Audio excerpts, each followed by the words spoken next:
세상에 떠도는 기묘한 괴담들. 첫 번째 이야기, 일본의 강령의식에 관한 소름 끼치는 실화괴담. 오늘은 동지. 우리 마을의 신을 모시는 당집에서는 강령의식이 행해지고 있습니다. 의식은 일몰유시의 기도로 시작됩니다. 본격적으로 강령이 시작되는 것은 해시에 시작해서 작년 동지부터 올해 동지까지 마을에서 돌아가신 분의 영혼을 불러냅니다. 눈가리개를 한 세 사람이 제단 앞에 줄을 서고 영매사가 영을 내립니다. 22일 오전 5시 묘시 당집에 마을 사람들이 모입니다. 생리 중이나 임신 중인 여성은 당집에 들어갈 수 없습니다. 마을 사람들이 당집에 있는 관음님을 향해 연피관음력이라는 불경을 읽습니다. 다 읽고 나면 관음상을 검은 천으로 덮습니다. 22일 오전 11시 5시 당집에 있는 신단의 아마테라스 황대 신궁 목패를 거꾸로 합니다. 거꾸로 된 목패 앞에 유명대신이라고 적힌 목패를 놓습니다. 신단의 주련줄을 거꾸로 돌립니다. 22일 오후 5시 유시 제단 앞에 작년 동지부터 올해 동지까지 돌아가신 분들의 위패와 사진, 생전에 입던 옷과 애용품이 진열되어 있습니다. 굵은 촛불에 불이 켜집니다. 향로에는 향이 아닌 마향을 피웁니다. 기도사가 와서 제단 앞에서 까쿠리오노 오오카미, 사키미타마 등의 기도를 합니다. 이 다음에 오후 11시까지 강령에 들어갑니다. 22일 오후 11시 자시심야 내린 영혼을 저승으로 돌려보내는 의식이 시작됩니다. 참가자에게는 액막이 굵은 소금과 팥이 배부됩니다. 돌아갈 때 당집의 방향으로는 무슨 일이 있어도 뒤돌아보면 안 된다. 다음날 새벽까지 당집에 가서는 안 된다. 집에서 한 발짝도 나가면 안 된다. 창문이나 문을 열면 안 된다라고 되어 있습니다. 올해는 결혼을 하지 않고 돌아가신 분이 없기 때문에 생략되었지만 있었을 경우는 과거에 결혼을 하지 않고 죽은 사람과의 추건이 행해집니다. 결혼할 두 사람에 대해서는 사전에 누가 될지 마을 사람들이 정해놓고 위패를 나란히 두고 영매사가 의식을 치릅니다. 작년에는 1958년 태어나 2020년 10월 사망한 남성, 1906년 태어나 1915년 사망한 여성과의 결혼, 그리고 그 사람들의 사이에 2020년 12월에 아이가 생겨났다고 해서 3인분의 공양이 이루어졌습니다.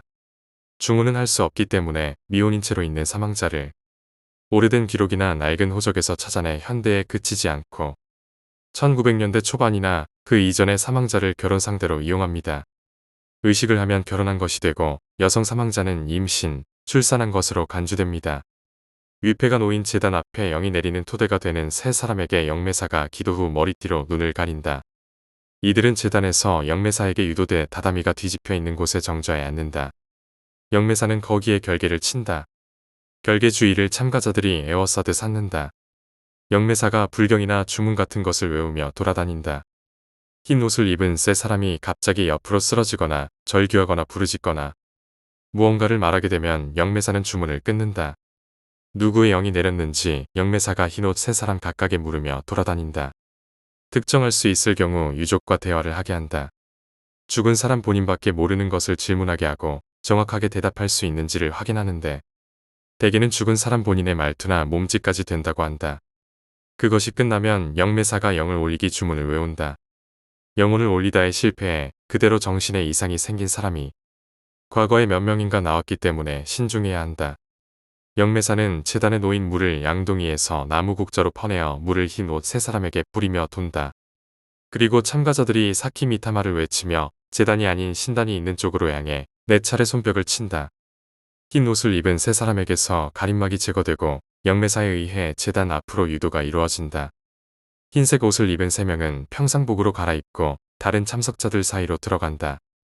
영매사가 신단에 놓인 유명대신 목패를 내리고 거꾸로 놓았던 아마테라스 황대 신궁 목패를 올바른 위치로 되돌린다.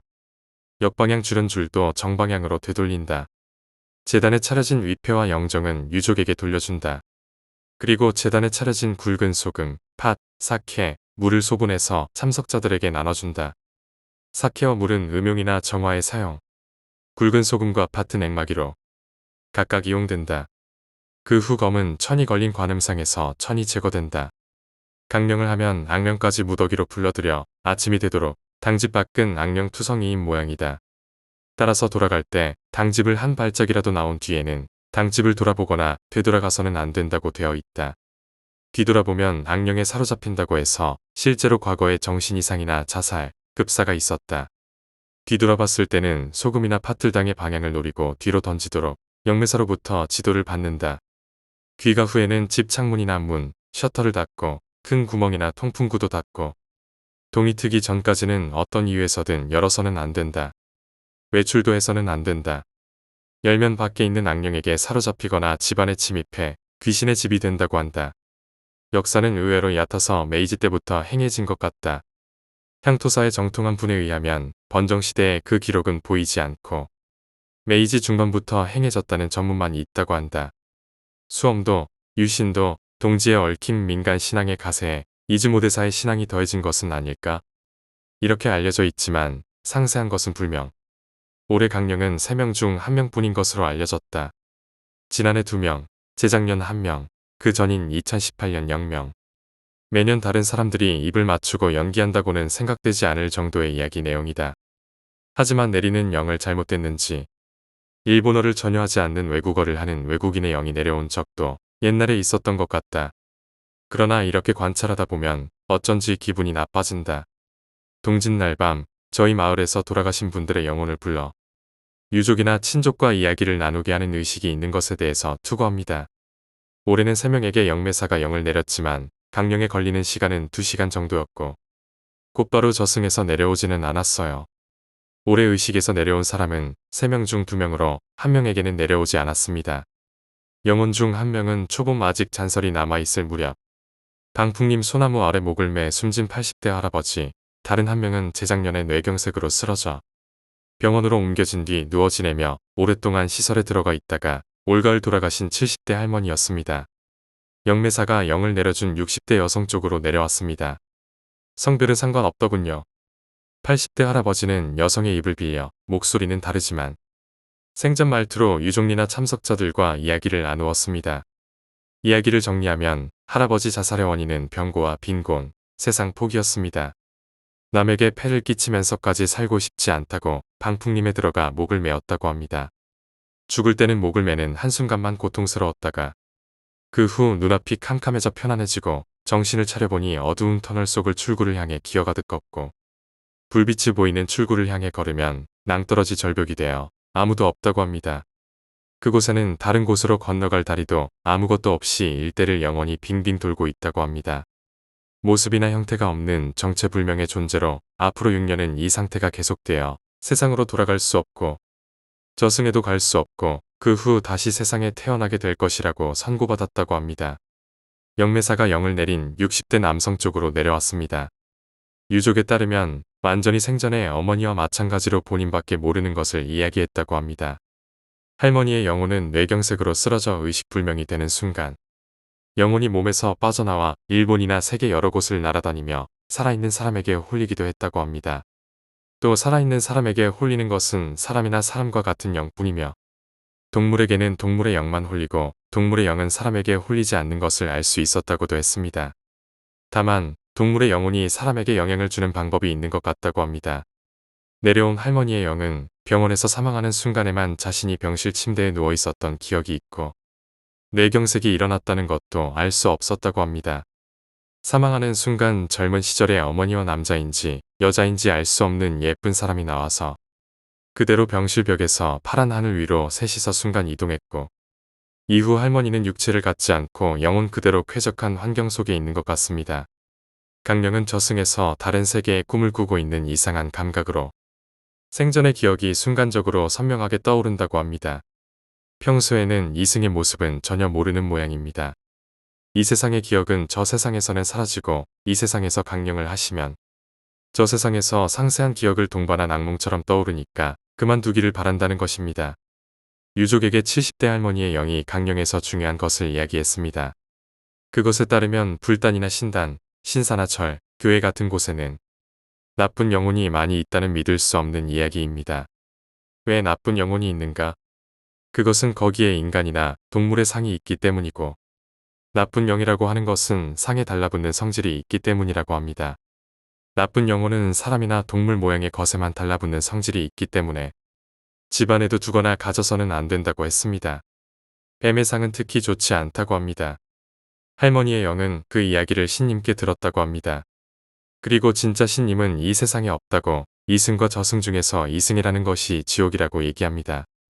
또 영매사가 말하는 수호령은 모두 이 나쁜 영들이고 진짜 수호령은 죽은 후 본인에게만 보인다고 합니다. 그리고 영령을 내린다고 해도 이 세상에 본인의 영이 내린 것은 아니고 이 세상에서 헤매고 있는 영이 달라붙은 사람을 통해서 저 세상에서 간접적으로 대화를 하고 있을 뿐이라고도 했습니다. 영매사는 그 말을 듣고 멋쩍은 표정을 지으며 놀라고 있었습니다. 저도 깜짝 놀랐고요. 그리고 영은 저승으로 돌아갔습니다. 두 번째 이야기, 망가진 인생. 저는 여자이고 현재 31세. 병명은 해리성 동일성 장애, 장애 2급. 해리성 동일성 장애란 알기 쉽게 말하면 다중인격입니다. 그런 저의 인생을 이야기해 보려고 합니다. 가장 오래된 기억은 초등학교 고학년 때 엄마에게 세게 얻어맞고 차이고 계단에서 밀려나 큰 소리로 울고 있는 곳에서 시작된다. 매일같이 폭력과 폭언을 당하고 엄마는 돈을 내놓으라고 고함을 지른다.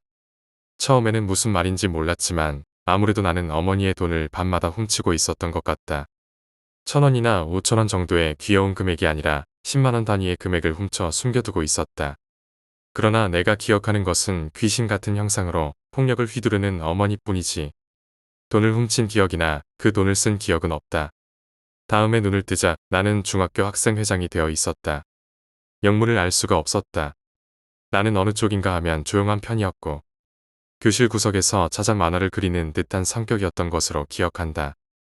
혼란스러워하며 친구에게 이야기를 묻자 굉장히 재미있는 연설을 해서 학교 안에 표를 모았고 이전의 기반도 경험도 없이 당선됐다는 것이다.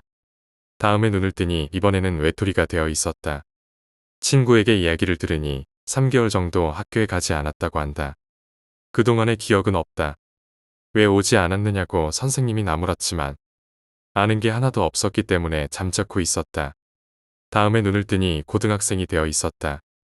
응시하기로 했던 학교보다 수준이 낮은 학교였는데 추천으로 입학했다는 것이다. 한참을 영문도 모르고 다녔지만 수업 내용을 따라가지 못하고 고1 겨울에 자퇴했다. 다음으로 눈을 뜨면 나는 17살인데 스낵바에서 일하고 있었다. 일당 5만원으로 저녁 6시부터 새벽 5시까지 기숙사 포함이었다. 아버지가 아는 가게라고 했다. 술로 지구가 돈다는 경험을 한 것은 나중에도 이때뿐이었고 나는 술 마시는 법을 배웠다. 다음으로 눈을 뜨면 나는 19살이고 시상대 위에 있었다.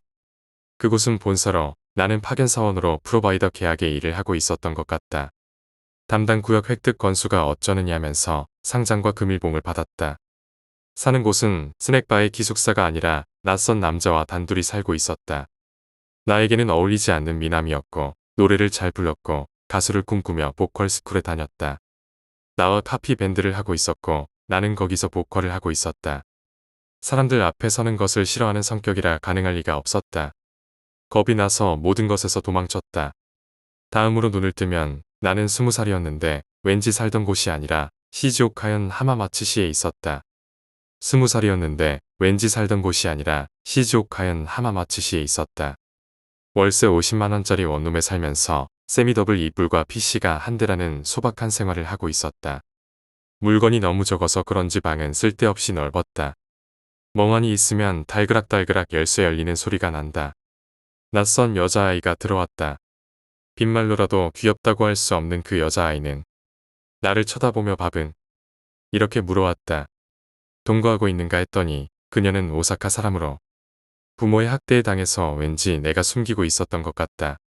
무슨 연결고리로 그런 얘기가 됐는지는 모르겠지만 잠시 묘한 동거 생활을 해봤다. 관찰하다가 알게 된 것은 그녀는 전혀 일할 기미가 없고 청소도 안 하고 요리도 못하면서 편식도 심했다. 양파는 다져서 사탕 색깔이 될 때까지 볶아야 먹고 채소 전반을 거의 괴멸적으로 안 먹었다. 가끔 게임 동료라고 말하는 남자가 오사카에서 하마마츠까지 놀러왔고 그때 나는 처음으로 몬스터 헌터를 했다. 남자가 올 때마다 그녀는 남자와 외박을 했기 때문에 남자친구가 있는데 왜 내가 부행하고 있을까 하고 의아해했다. 싸우지 않고 즐겁게 살고는 있었지만 사람 한 명을 먹여 살린다는 것은 힘들고 적응도 바닥날 것 같았다. 무엇보다 기분이 별로였기 때문에 나가달라고 했다. 그 사실을 알리자 심야임에도 불구하고 마중은 바로 왔다. 게임 동료라고 말하는 남자였다. 헤어질 때 그녀가 한 대사가 잊히지 않는다. 폭력도 휘두르지 않고 몸도 만지지 않는 시간이 있었다는 점 잊지 않을게요. 고마워요. 남자친구인 줄 알았던 남자가 원조 교제 상대라는 말을 듣고 머리에 찬물을 끼얹은 기분이 들었다. 다음으로 눈을 뜨면 나는 23살로 도쿄 타이토구에 살고 있었다. 기억하는 한 나는 몸무게가 80kg 가까이 나갔을 텐데 왠지 날씬해져 있었고, 가장 놀란 것은 속상이 선명한 쌍꺼풀로 바뀌어 있었고, 옛날부터 콤플렉스였던 얼굴에 점 11개가 사라져 있었다. 아무래도 성형을 했다. 어디서 그런 돈이 영문도 모르고 밖으로 나가보니 로비가 휘황찬란한 오토락 아파트였다. 불안은 점점 커져간다. 익숙하지 않은 휴대폰을 조작해 정보를 긁어 모아보니 나는 요시하라의 고급 가게에서 일하는 것 같았다. 다음에 눈을 뜨면 나는 25살이 되어 있었다. 주거는 변하지 않았다. 단지 이번에는 긴자의 클럽에서 일하고 있는 것 같았다. 의상 케이스에는 기모노나 드레스가 걸려있고, 마마라고 등록된 착신에 조심조심 전화를 받아보니 어제의 무단결근은 용서하지만 오늘 밤은 스미스 씨가 계시니까 쉬면 안 된다는 말을 들었다. 영어 같은 거 할 줄 모르는데요. 너는 영어도 중국어도 할 수 있잖아. 무슨 말을 하는 거야? 겁이 나서 기모노와 드레스를 한 대 모아 쓰레기 봉투에 쑤셔 넣었다. 몸무게는 34kg이었다. 닭뼈 같았다. 다음에 눈을 뜨면 나는 26살이 되어 있었다. 이번에는 하라주쿠에서 캬리파뮤파뮤처럼 입고 가게 점원을 하고 있었다. 다케시타 거리를 수학여행인 듯한 학생들이나 외국인에게 사진을 찍히며 걷는다. 살아있다는 기분이 들지 않았다. 앞서 적은 바와 같이 내 성격은 교실 구석에서 자작 만화를 그리는 것처럼 음침한 편이고, 눈에 띄는 것은 어려워한다. 도망치듯 일을 퇴직했다. 다음에 눈을 뜨면 나는 28살이 되어 있고 이번에는 기후현에 있었다. 낯선 여자와 단둘이 살고 있었다. 키가 작고 이국적인 분위기에 어딘가 그림자가 있는 여자였다. 어딜 가나 손을 잡고 걸었다. 그게 싫다는 기분이 들지 않았고 마치 당연한 것처럼 행동하길래 그냥 그런 것으로 받아들였다. 그녀와 나는 연인 사이였고 입양으로 무려 나는 성이 변해 있었다. 성생활도 있었다. 이상하게 거부감은 없었고 매끄럽게 받아들여졌다. 나는 그녀를 사랑하고 있었다고 생각한다. 둘이서 돈을 모아서 나고야로 이사했다. 신축으로 역에서 도보로 10분 거리. 요리는 내 담당, 빨래는 여자친구 담당. 나는 행복했다. 다음에 눈을 뜨자 그녀가 목을 메고 자살 시도를 하고 있었다. 황급히 구급차를 불렀다. 경찰이 와서 상황을 얘기했다. 그녀를 감옥에 있는 병원에 강제 입원시켰고 나는 그동안 폐인처럼 지내고 있었다. 그렇게 행복했는데 왜? 그녀의 유서에는 이렇게 적혀 있었다. 행복의 절정에서 죽고 싶었다. 무슨 뜻인지 이해할 수 없었다. 다음에 눈을 뜨니 이번에는 내가 입원해 있었다. 병문안을 온 오랜만에 보는 어머니는 나이가 많이 들어 도깨비 같은 표정은 하지 않고 상냥한 얼굴을 하고 있었다. 여러 가지를 설명해 주었다. 여자친구와의 인연이 끊어진 것, 내가 해리성 동일성 장애인 것, 이제 어머니와 함께 현지에서 살게 된다는 것. 퇴원해서 한 달 정도는 멍하니 지냈다. 점차 뭔가 하고 싶어져 장애인 센터에서 일하게 해줄 곳을 찾았다. 무사히 일자리를 찾아 하루 4시간이지만 주 5일 일하고 있다. 그것이 지금의 상황. 지금까지 함께 해주셔서 정말 감사합니다. 분명 당신은 이렇게 생각하겠죠. 정신이 이상한 사람인가? 라고요. 여기는 무서운 이야기를 올리는 곳인데. 라고요. 잘 알고 있습니다. 그럼 뭐가 무섭다는 걸까 하면 나는 주인격이 아니라는 거. 언젠가 통합되어 사라질 일부라는 것. 그리고 밤이 되면 다른 인격이 나타나는 모양이고, 음식을 먹거나 스마트폰으로 무언가를 검색하고 있다는 것. 이것은 제가 인격으로서의 수명이 끝나간다는 의미겠지요. 사라지는 것은 시간 문제입니다. 다음에 눈을 떴을 때 저는 어떻게 되었을까요? 그게 사라지지 않는 무서운 거죠. 그리고 또 하나. 주인격은 언제 깨어날까요? 눈을 뜬다고 하면 지금 주인격인 정신연령은 몇 살일까요? 그걸 생각하면 섬뜩합니다. 해리성 장애의 치료제는 없습니다. 상담을 받으려고 해도 저는 주인격이 아니기 때문에 주저하게 됩니다. 세 번째 이야기, 폐교 탐험. 친구들과의 내기에서 졌다. 나와 성준이는 함께 폐교에 들어가야만 한다. 머리가 아파진다. 이 폐교에는 안 좋은 소문이 많았다. 들어갔다가 의문사했다던가 살인을 당했다던가 아니면 정신병에 걸려 나왔다던가 등등. 하지만 어쩔 수가 없었다. 내기는 내기였고 나는 성준이와 폐교에 들어가야 한다. 친구 한 명이 내 어깨를 두드렸다. 빨랑빨랑 들어가 옥상에서 손 흔드는 것도 잊지 말고. 심호흡을 하고 학교 정문으로 걸어갔다. 뒤에서 성준이가 인상을 쓰며 쫓아온다. 표정은 전쟁터에 나가는 일당백 장군감이었지만 실은 많이 두려울 것이다. 성준이는 무서운 걸 질색하는 애니까 아마 괜찮은 척하고 있는 것이겠지. 정문 앞에 도착하자 여름인데도 오한이 느껴진다. 이곳을 정말 들어가야 한다니. 도망가고 싶은 마음을 꾹 누르며 성준이에게 물었다. 이제 들어갈까? 나는 지면에 뿌리처럼 박혀 안 떨어지려는 다리를 떼어냈다. 그리고 운동장 방향으로 천천히 발걸음을 옮겼다. 녹이스럽 반쯤은 페인트가 벗겨져 있는 축구 골대. 전부 부서진 학교의 출입문들과 창문들. 바닥 곳곳에 듬성듬성 자라나 있는 잡초들. 모든 것이 적나라하게 눈에 들어왔다. 한밤중에 폐교를 향해서 걷고 있다는 게 꿈처럼 느껴졌다. 두려운 마음이 들 것 같아서 머리를 휙휙 젓고 긍정적인 생각을 했다. 이 학교도 과거엔 학생들이 지내던 장소였다. 때로는 시험을 보느라 열심히 공부했을 테고 때로는 신나게 축구를 하며 놀았을 테다. 지금은 삭막해진 운동장이었지만 과거엔 어떤 남학생이 여학생에게 고백하던 장소일 수도 있었다. 그런 상상을 하니 마음이 조금은 편해졌다. 운동장을 절반 정도 걸었을 즈음 뒤를 돌아보며 성준이에게 물었다. 괜찮아? 성준이는 내 눈을 안 쳐다보고 고개를 돌려가면서 주변을 보고 있었다. 겁을 먹은 듯 보였지만 어떻게 해줄 방법이 생각나지가 않았다. 그저 빨리 학교 옥상까지 올라간 뒤 손을 흔들고 내려올 수밖에 없었다. 걷다 보니 어느새 학교 현관 앞이었다. 얼핏 보이는 복도는 칠흑처럼 어두웠다. 긴장이 돼서 그런지 이마에서 식은땀이 흘러내린다. 심호흡을 한 번 한 뒤 성준이에게 말했다. 들어가자. 성준이는 돌만큼 단단하게 굳은 표정이었는데 기절하는 게 아닐까 하는 걱정이 들었다. 나는 복도로 걸어가면서 계속 말을 꺼냈다. 너무 무서우면 학생들이 평범하게 지내던 모습을 상상을 하면 별로 안 무서워. 그냥 이곳도 예전엔 사람이 살았던 곳이야. 그렇게 말하면서 주변을 둘러보았다. 벽지는 전부 허물어져 있었고 책상과 의자들은 부서진 채로 복도에 널려져 있었다. 곰팡이 냄새가 심해서 그런지는 몰라도 머리가 약간씩 아파졌다. 성준이가 내 어깨를 잡았다. 너 말대로 학생들이 지내던 상상을 하니까 더 무섭잖아. 여기에 정말 학생 귀신이라도 있을 것 같다고. 그러냐, 미안해. 정말이었다. 도움을 주려고 했는데 더 무서워졌다니. 괜히 머쓱해서 머리카락을 극적였다. 그래도 아까부터 굳어있던 성준이가 말을 하는 걸 보니 한편으로는 안심이 됐다. 이제 올라가자. 옥상이 5층에 있으니까 금방 갈 수 있을 거야. 근데 조금 이상하지 않아? 뭐가? 성준이는 고개를 빙글빙글 돌리면서 대답했다. 주변이 너무 밝아. 그게 무슨 소리야?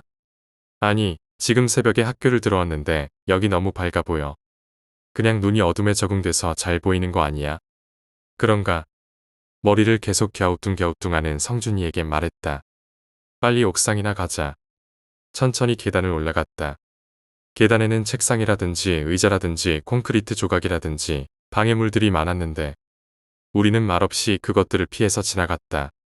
2층까지 올라왔지만 아무런 일이 벌어지지 않았다. 어쩌면 당연한 일이었다. 이 세상에 귀신은 없으니까. 그런 것들은 전부 사람들이 만들어낸 화상일 뿐이었다. 긴장이 풀리니 웃음이 나오면서 어린 시절이 떠올랐다. 그때도 지금처럼 계단을 오르고 있었다. 밑에 층 어딘가에서 괴상한 울음소리가 들렸다. 그리고 누군가가 뛰어 올라오는지 불이 빠르게 켜지기 시작했다. 울음소리와 전등은 점차 가까워졌고 나는 너무 무서워서 소리를 지르며 집까지 뛰어 올라갔다. 그런 상황이 8번 정도 있었는데 그럴 때마다 귀신을 봤다면서 엄마 품에 안겨 울었다. 이 미스터리한 사건은 내가 발목을 다쳤을 때 해결되었다. 다리가 아파서 올라오던 무언가에게 도망치지 못하고 4층에서 주저앉았다. 이제 귀신에게 끌려 저승으로 가는 줄 알았지만 잠시 후 올라온 건 우리 형이었다. 나를 놀리려고 이때까지 괴상한 울음소리를 내며 장난을 쳐온 것이다. 곧바로 부모님에게 이 사실을 알렸고 형은 팬티 차림으로 아빠에게 죽도록 맞았다.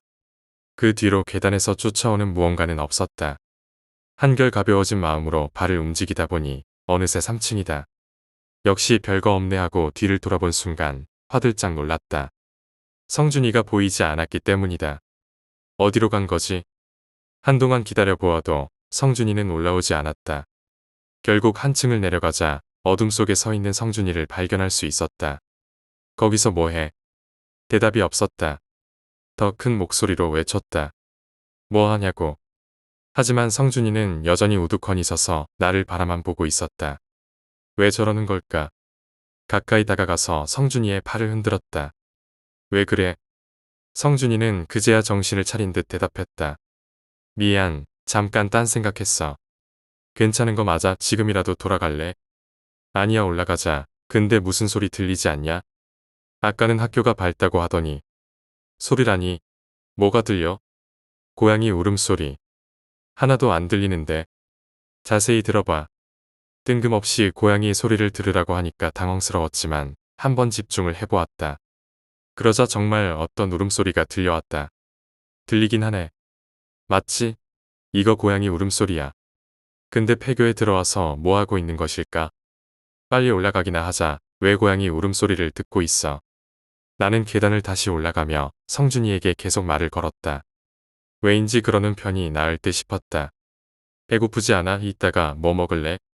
돈가스 먹고 싶어. 엊그제부터 자꾸 생각났어. 그래. 무사히 폐교에서 나가면 내가 사줄게. 우리가 3층까지 올라왔을 때였다. 어디선가 쿵 하는 소리가 들렸다. 너무 놀라서 다리에 힘이 풀릴 뻔했다. 이게 무슨 소리일까? 아래에서 난 것 같은데. 성준이도 들었는지 멈춰서서 나에게 물었다. 방금 들었어? 쿵 소리가 어디서 들린 거지? 아니, 그거 말고. 여자 웃는 소리. 그게 무슨 소리야? 그런 게 언제 들렸어? 들려. 지금도 조그맣게 웃고 있어. 나도 모르게 소리에 집중하려다가 정신을 차리고 고개를 흔들었다. 그리고 성준이에게 말했다. 헛소리 하지 마. 진짜야. 우리한테 다가오고 있어. 뭐라고? 나는 계단 손잡이를 잡고 아래층을 내려다봤지만 보이는 건 없었다. 여자가 금방 올라올 거야. 성준이는 놀라울 정도로 진지한 표정이었다. 그 모습에 할 말을 잃고 말았다. 머리를 내밀어 다시 아래층을 바라보고 있는데 성준이가 갑자기 계단을 올라가기 시작했다. 숨어야 해. 나도 그 뒤를 따라갔다. 어디를 가는 거야? 성준이는 5층에 도착하자 망설임 없이 왼편으로 꺾어 한 교실에 들어갔다. 따라 안으로 들어가니 성준이가 책상 밑에 웅크리고 있었다. 너도 빨리 숨어. 시간이 없어. 나는 일단 앞쪽에 있던 교탁으로 몸을 밀어 넣었다. 주변이 조용해지자 어디선가 쿵쿵하는 진동이 작게 느껴졌다. 그 진동이 5층까지 올라왔을 때는 정말 성준이의 말대로 웃음소리도 들렸다. 온몸에서 닭살이 돋아났다. 그 말이 진짜였다니. 숨을 한참 죽이고 있자 어느 순간 웃음소리와 쿵쿵하는 진동이 없어졌다. 계속 기다려도 아무것도 느껴지지 않는다. 교탁의 작은 틈 사이로 눈을 집어넣고 전면을 바라봤다. 흐릿하지만 앞이 보인다. 이리저리 고개를 돌려가며 상을 맞추고 있는데 머리카락이 쭈뼛 섰다. 성준이가 교실 한복판에서 네 발로 엎드린 채 문을 노려보고 있던 것이다. 뭐 하고 있는 거지? 성준이의 입에서는 붉은 침방울이 뚝뚝 떨어지고 있었고 눈은 개나리처럼 노랬다. 사람이 아니라 마치 짐승과도 같은 모습이었다. 나는 넋을 놓고 그 광경을 바라봤다. 성준이가 내 방향으로 머리를 획 돌렸다. 헛숨을 들이킬 뻔한 걸 양손으로 막아 간신히 참아냈다. 성준이는 내 발로 나에게 기어왔다. 여자가 돌아갔어. 이따가 또 올 거야. 내 고개가 저절로 상하 반복 운동을 했다. 성준이의 노란 눈을 바라볼 수가 없었다. 절대로 해가 뜰 때까지 교실에서 벗어나면 안 돼. 그렇게 되면 이 학교의 영영 갇히니까. 그렇게 말하고 성준이는 교실 구석으로 가서 몸을 웅크렸다. 나는 몸에 힘이 풀려서 제자리에 쓰러지듯이 앉았다. 이게 도대체 무슨 일일까? 한밤중에 폐교에 들어와 웃는 여자를 피해 숨어 있다. 친구는 짐승처럼 변하더니 해가 뜨기 전에는 교실에서 나가지 말라는 이상한 소리를 한다. 영화에서나 벌어질 상황이 일어나자 이게 꿈인지 생시인지 구분이 안 갔다. 가장 이상한 건 역시 성준이었다. 사람 눈이 어떻게 동물처럼 노래질 수가 있는 거지? 믿을 수가 없는 일이었다. 마치 성준이가 귀신에게 쓰인 것 같았다. 손이 떨리며 의문 하나가 생겼다. 성준이의 말대로 교실에 있는 게 안전한 걸까? 혹시 나에게 무슨 짓을 한다면? 생각이 거기까지 들자 이곳에서 벗어나고 싶었다. 자리에서 일어났다. 성준이는 휴식을 취하는 듯 몸을 동그랗게 말고 누워 있었다. 발소리를 죽이고 복도 쪽으로 천천히 걸어갔다. 문 앞까지 온 순간이었다. 성준이의 두 눈이 번쩍 떠졌다. 멈춰. 나는 지체 없이 교실을 뛰어나가서 계단으로 향했다. 성준이의 비명에 소름이 돋았다. 뒤를 돌아보니 다행히 쫓아오지는 않는다. 이제 학교를 벗어나기만 하면 된다. 계단을 거침없이 내려가고 있는데 뭔가 이상했다. 5개 층을 넘게 내려왔는데도 1층이 보이지 않았다. 착각인가 싶어서 계속 밑으로 향했지만 출입문은 여전히 없었다.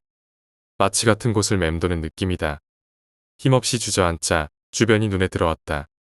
깜깜한 나무, 바닥에 어지럽혀져 있는 테이블들, 깨진 액자, 부서진 콘크리트 조각들. 온몸이 부들부들 떨렸다. 모든 게 현실감이 없었다. 머리카락을 쥐고 있는데 문득 걷던 소리가 들리고 있다는 사실을 알아차렸다. 집중해서 귀를 기울였다. 여성의 웃음소리가 위쪽에서 들려오고 있었다. 얼마 안 가 그 소리가 점점 가까워진다는 것도 깨달았다. 나는 계단을 달려서 내려가기 시작했다. 저 여성에게 붙잡히면 안 된다는 생각이 자꾸만 들었다. 30분쯤 밑으로 향했을 때 여성의 웃음소리가 더 이상 들리지 않았다.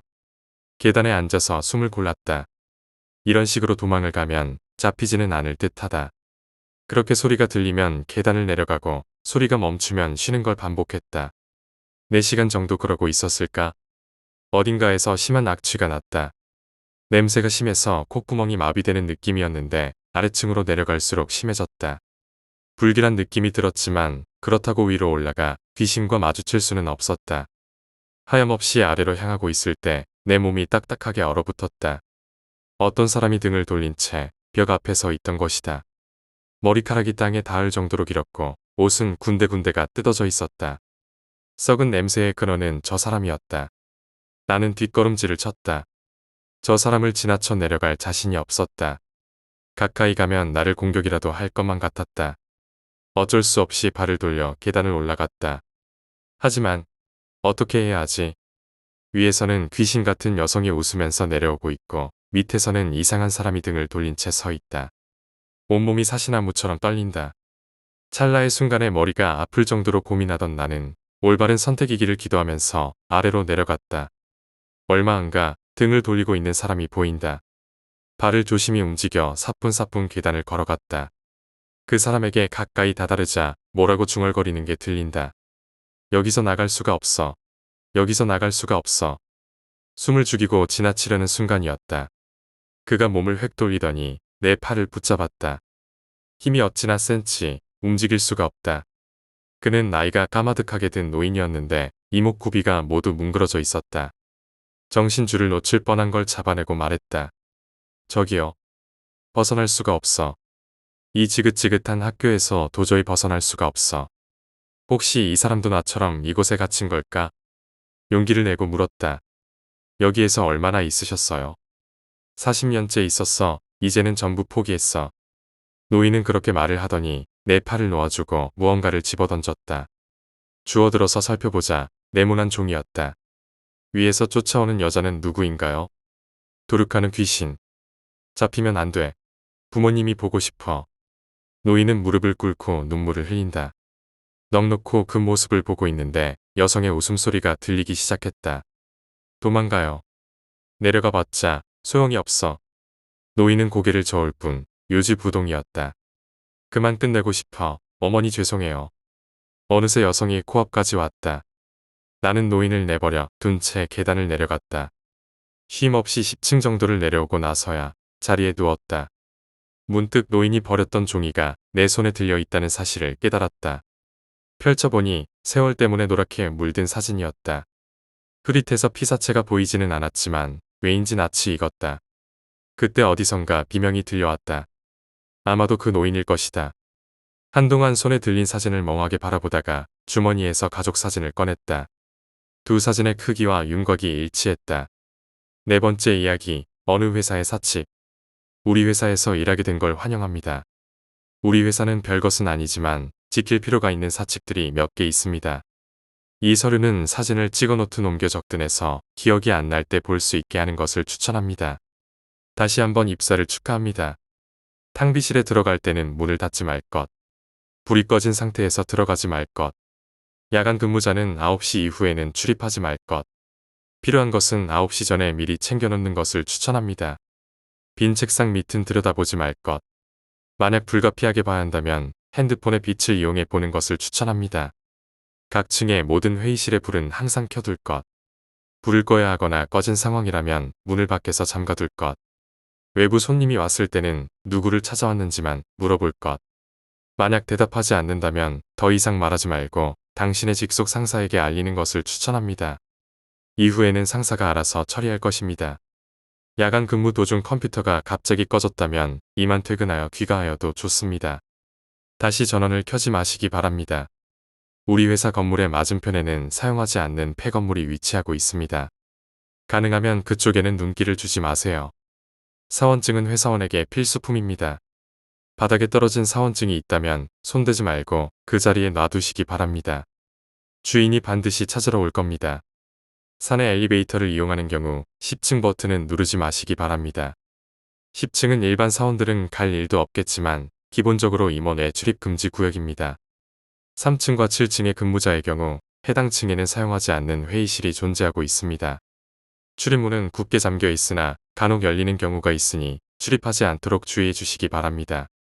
각 층에 위치한 물품 보관실은 각 부서의 대리 이상의 선임들이 돌아가며 관리하고 있습니다. 차후 적합한 시기에 인수인계를 받기 전까진 출입하지 마시기 바랍니다. 9층은 전력 설비 문제로 인하여 정전이 가끔 발생합니다.